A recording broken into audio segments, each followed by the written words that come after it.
Selamat datang di channel Detektif Sanji, tempat berkumpulnya para pecinta One Piece yang haus akan teori, fakta tersembunyi, dan pembahasan mendalam seputar dunia ciptaan Eiichiro Oda.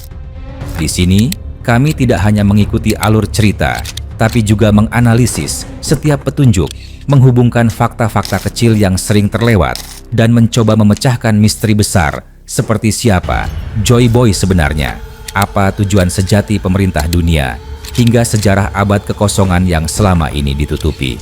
Setiap video di channel ini disusun dengan riset yang mendalam, sudut pandang kritis, dan tentunya semangat nakama sejati.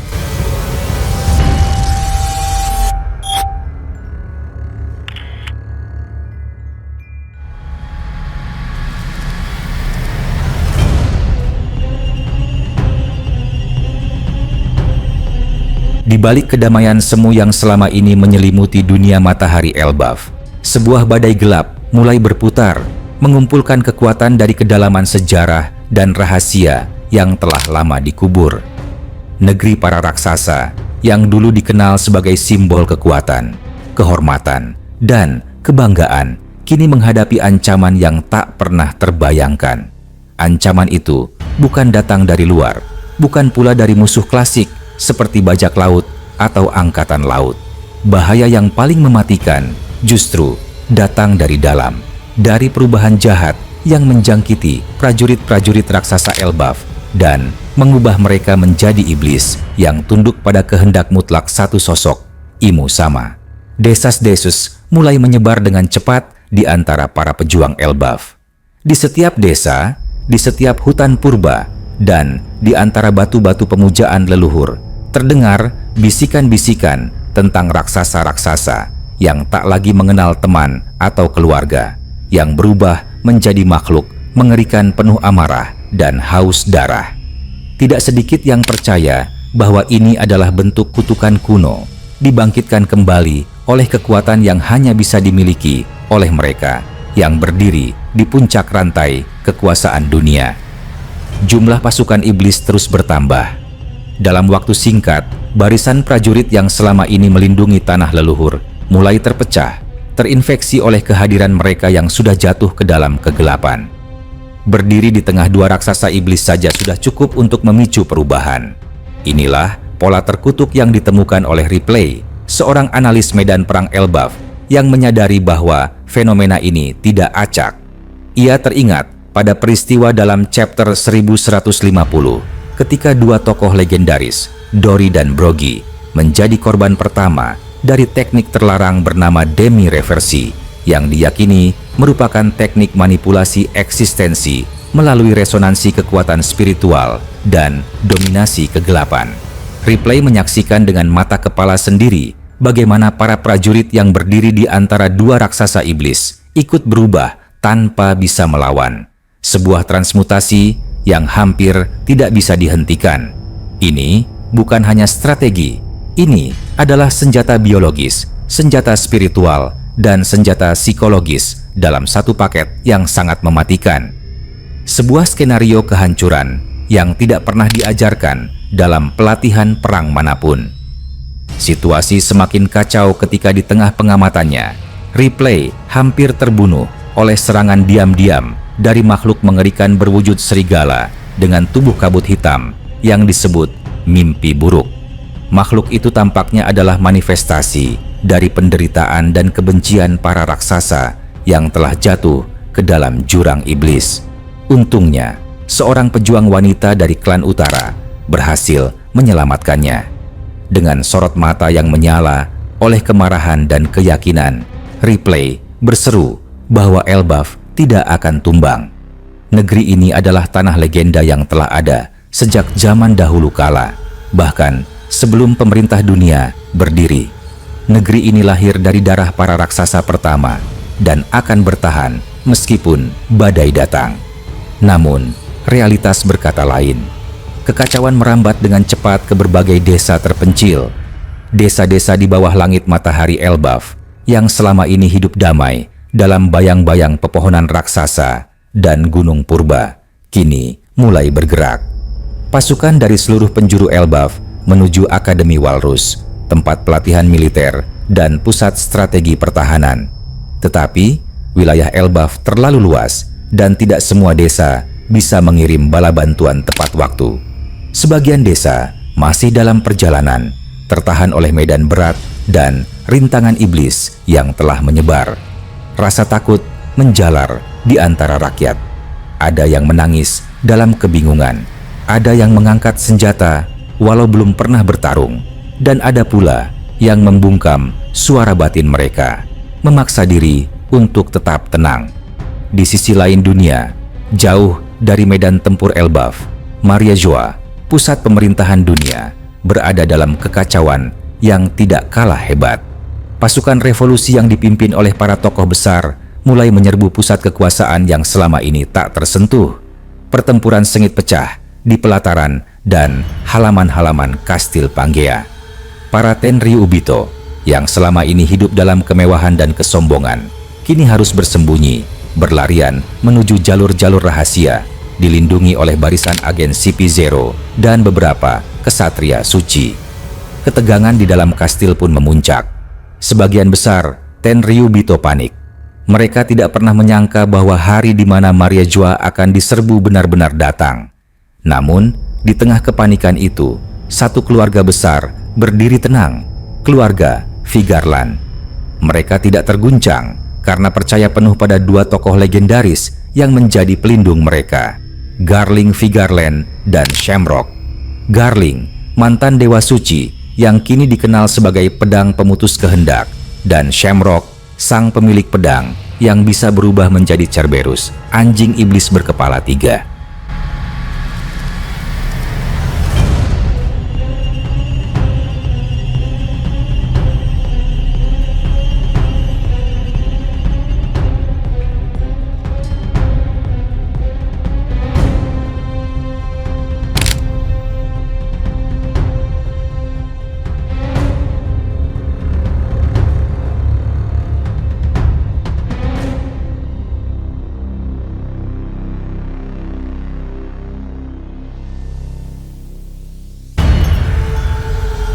Sementara di luar kastil, pertempuran terus berlangsung. Morley, komandan dari pasukan revolusi, bertarung sengit melawan salah satu ksatria suci.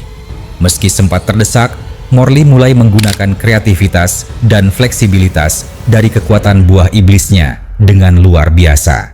Ia tidak hanya menyerang secara fisik, tetapi juga memanipulasi medan tempur, menciptakan jebakan tanah dan strategi psikologis yang membuat lawannya kewalahan. Namun, ini hanyalah pembuka. Pertempuran paling mematikan justru terjadi di sisi barat gerbang utama, ketika Sabo, pewaris semangat kemerdekaan dari Golde Roger dan Dragon, bertarung melawan Shamrock. Pertarungan ini bukan hanya duel fisik, tetapi bentrokan antara dua filosofi, kebebasan mutlak melawan kendali absolut. Shamrock menunjukkan kemampuan pedangnya yang kini bisa berubah menjadi Cerberus dalam mode hibrid, bukan hanya bentuk Zoan biasa. Dalam wujud hibrid, Cerberus bukan hanya buas tetapi juga cerdas, bisa menyerang dari berbagai arah dengan strategi yang sangat kompleks. Sabo berada dalam tekanan berat, menghadapi Shamrock dan Cerberus sekaligus seperti melawan dua musuh pada satu waktu. Tetapi dalam tekanan itu lahir kekuatan sejati. Sabo melompat ke udara, mengaktifkan bentuk awakening dari buah merah-merah Nomi, dan melepaskan serangan baru, Hiken Biru. Tinju api biru yang diluncurkan bertubi-tubi itu tidak hanya membakar udara, tetapi juga menembus lapisan pertahanan Cerberus, memaksanya kembali ke bentuk pedang. Untuk sesaat, Shamrock kehilangan keunggulan. Namun, ia tetap tenang, menyelimuti pedangnya dengan haki raja, bersiap untuk duel 1 lawan 1. Pertempuran ini jauh dari selesai. Di tempat lain, di balik bayang-bayang langit merah Elbaf, terlihat sosok misterius berdiri di atas menara batu tua. Wajahnya tersembunyi di balik jubah panjang berwarna ungu gelap. Di sekelilingnya, udara seperti membeku. Dialah yang diduga sebagai manifestasi nyata dari Imu Sama. Atau mungkin hanya salah satu bayangannya. Apapun itu, kehadirannya seperti meracuni tanah, membangkitkan makhluk-makhluk purba yang selama ini tertidur di bawah tanah Elbaf. Makhluk-makhluk tersebut bukan raksasa biasa, tetapi entitas tua yang tercatat dalam stone tablet kuno yang hanya diketahui oleh para tetua suku tua. Sementara dunia bergolak, banyak yang mulai bertanya-tanya, apakah ini akhir dari era pemerintah dunia? Ataukah ini adalah permainan yang lebih besar, di mana baik revolusi maupun Elbaf hanyalah pion-pion kecil dalam catur dimensi yang dimainkan oleh kekuatan tak terlihat. Dalam waktu yang tak lama lagi, dunia One Piece mungkin akan menghadapi apa yang disebut sebagai downfall, jatuhnya dunia lama dan bangkitnya zaman baru. Tetapi, siapa yang akan memimpin zaman baru itu? Apakah Luffy dan topi jerami masih menjadi bagian dari takdir ini? Atau akan muncul tokoh baru yang mengubah segalanya? Pertanyaan-pertanyaan itu masih menggantung di udara. Jawabannya mungkin ada di balik matahari berikutnya. Atau mungkin dalam bayangan pedang terakhir yang terayun. Pada detik-detik penuh ketegangan di langit Marigois, ketika awan gelap menggulung dan aroma kehancuran menggantung di udara, sebuah benturan kekuatan terjadi. Di titik inilah dua sosok besar bersuara dalam pertempuran yang bukan sekadar duel pribadi, melainkan perwakilan dari dua filosofi yang saling bertentangan. Satu membawa harapan revolusi dan yang lain mewakili struktur lama yang mengakar. Di tengah pertempuran inilah Sabo, pewaris kehendak api, berhadapan langsung dengan pendekar misterius bernama Shamrock. Tebasan yang dilancarkan Shamrock bukanlah sembarang ayunan pedang. Dalam satu gerakan, tekanan udara terbelah dan tanah tempat mereka berpijak retak seketika. Pedang yang dipegangnya mengalirkan haki tingkat tinggi, dan dari warna serta aura yang mengelilingi bilahnya, banyak spekulasi bermunculan bahwa senjata tersebut merupakan salah satu dari pedang kelas tertinggi. Mungkinkah itu adalah Saijo Owazamono yang hilang dari catatan sejarah? Atau bahkan sebuah artefak kuno yang diwariskan dari zaman kekosongan? Meski begitu, Sabo tak bergeming. Sebuah dinding api berwarna biru pekat tiba-tiba muncul, menahan tebasan itu dengan kekuatan yang sulit dijelaskan. Api biru ini bukanlah hasil dari penggunaan Mera-Mera Nomi biasa. Ini adalah manifestasi dari Awakening, tahap tertinggi dari kekuatan buah iblis yang tak banyak pengguna buah mampu capai. Dengan api ini, pertahanan dan serangan menjadi satu kesatuan yang membakar ruang di sekelilingnya. Namun, pertarungan ini tak berhenti sampai di situ. Dari pusat medan, Sabo membentuk bola api raksasa berwarna biru, teknik yang mengingatkan pada Entei milik Ace, namun dengan wujud yang lebih padat, bergetar, dan menciptakan distorsi udara di sekitarnya. Ketika bola api itu dilemparkan ke arah Shamrock, udara berubah menjadi uap, tanah membara, dan tekanan gravitasi seolah bergeser.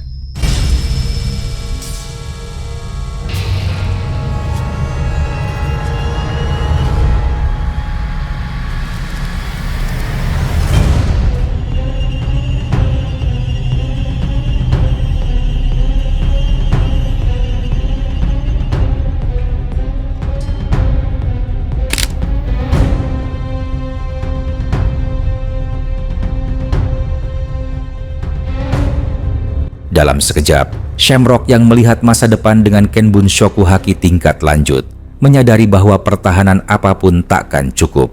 Ia menghindar dengan kecepatan tinggi, dan bola api menghantam sebuah bangunan monumental, melumatkannya dalam satu ledakan besar. Beruntung, bangunan itu bukanlah pusat kediaman para Tenryubito maupun markas utama para Gorosei. Namun, konsekuensi dari teknik sekuat itu jelas terlihat. Nafas Sabo mulai berat, gerakannya melambat. Awakening dari Mera-Mera Nomi membawanya ke puncak kekuatan, tapi efek sampingnya luar biasa. Setiap detik dalam mode ini menguras energi 2 kali lipat dari penggunaan biasa.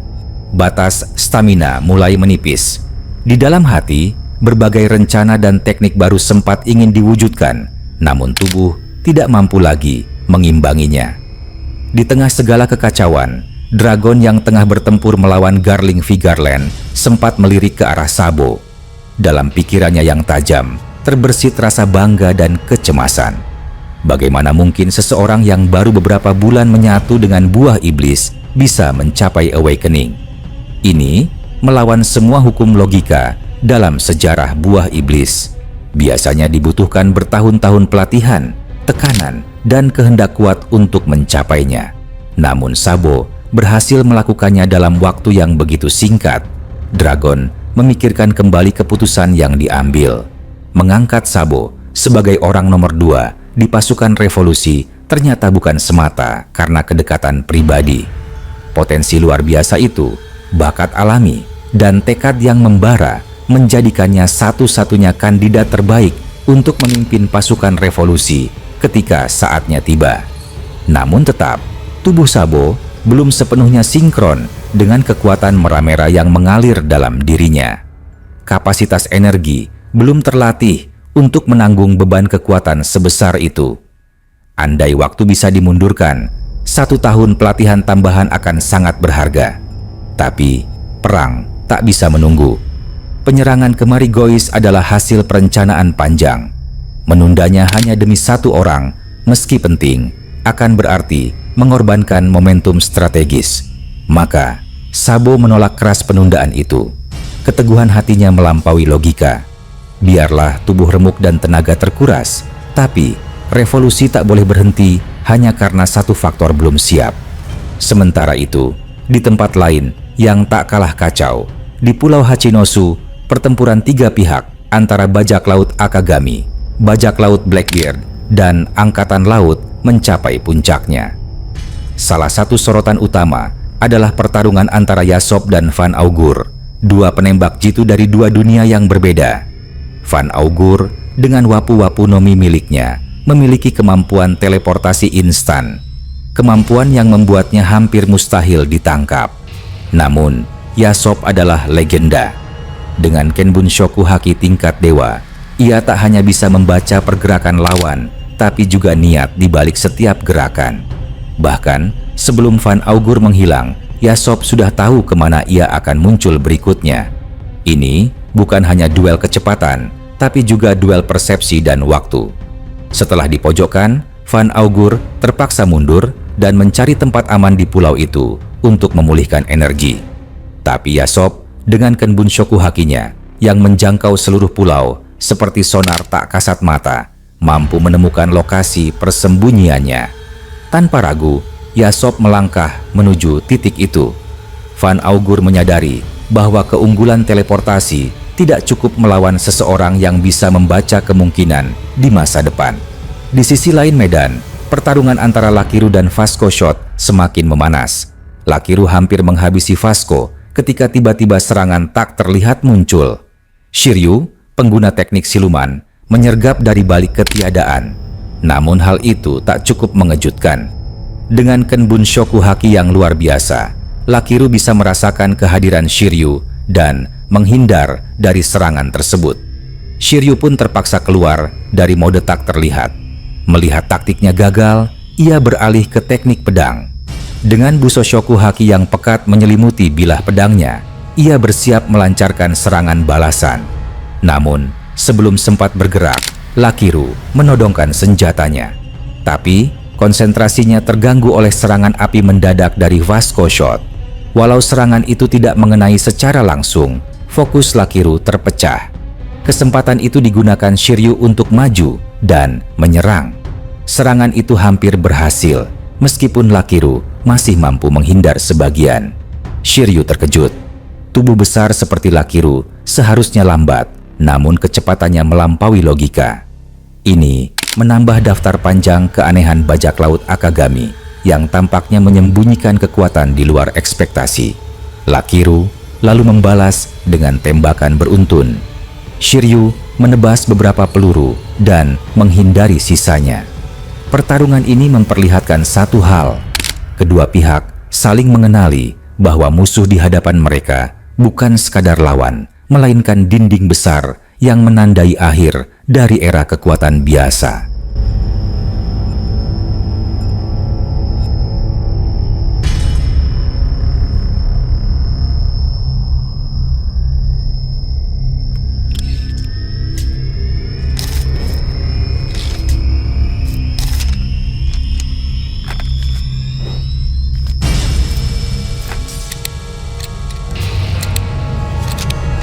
Terima kasih sudah menyaksikan video ini sampai selesai. Kalau kalian menikmati konten ini, jangan lupa klik tombol like, tinggalkan komentar di bawah, karena semua teori dari kalian juga sangat berarti dan bisa jadi bahan diskusi di video berikutnya. Dan tentu saja, klik subscribe serta aktifkan lonceng notifikasi supaya kalian tidak ketinggalan update terbaru dari kami. Sampai jumpa di video selanjutnya.